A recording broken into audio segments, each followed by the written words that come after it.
Asan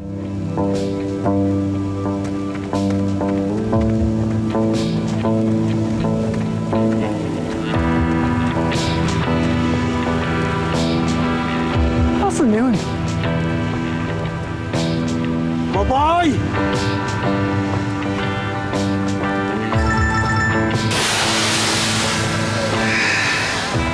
Hello, Kay. Hello, kuya.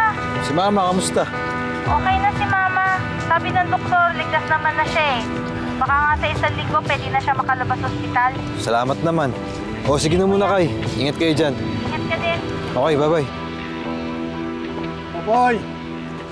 Ba't pupunta? Boss! Kailan ka pa dyan? Akala mo siguro matatakasan mo ako, no? Boss, anong takas? Wala akong balak tumakas, babayaran kita. Kaso, boss, yung mama ko na ospital, kaya penging konting palugit. Anong palugit? Hindi ko na problema yan. Kung wala kang pambayad, tutuluyan kita. Boss, huwag naman, boss. Maawa sa pamilya ko. Sa akin ang basa yun, no? Sige, ganito na lang, Poy.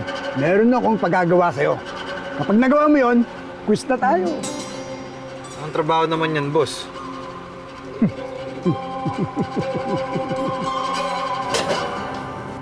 Bakit ganito yung lasa ng kape ko? Ma'am, sorry po. Bakit ganito yung lasa ng kape? Sira po kasi yung coffee maker, kaya instant coffee na lang po yung tinimpla ko. Instant coffee? Talaga ba? Instant coffee? Alam mo namang hindi ako nag-instant coffee, di ba? Ano ba naman yung sinisira mo yung araw ko? Lumayas ka sa harap ko! Grabe naman po kayo, ma'am. Hindi ko na po kinakaya yung ugali nyo. Para yan lang eh. Aalis na po ako. No! You're fired! Ayoko sa mga mahihina yung kokote, naintindihan mo, kaya lumayas ka na. Alam nyo, ma'am, tama lang na iniwan kayo ng mapapangasawa nyo. Kasi yan sama-sama yung ugali nyo. What the? Ano sabi mo? Get out! Get out!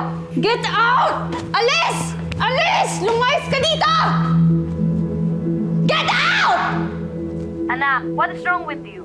Nakakailang palit ka na ng maid. Lagi mo na lang silang sinusungitan. Pati si Pining na ang tagal na nating kasambahay, pinaalis mo. Si Mang Bert na driver natin since bata ka, hindi rin kinaya ang ugali mo. Kasalanan ko ba, ma, kung mahina yung mga kukote nila? Angel, I know na mabigat ang pinagdadaanan mo. But you don't have to be a bad person para lang mag-cope up. Napapabayaan mo na ang sarili mo. Alam mo, hindi na healthy for you. Huwag mong hayaang masira ang buhay mo dahil lang dyan sa lalaking yan. Please, ma, please. I know what I'm doing, okay?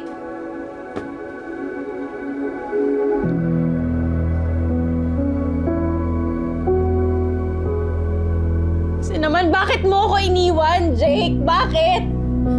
Bakit? Bakit bigla mo na lang akong iniwan sa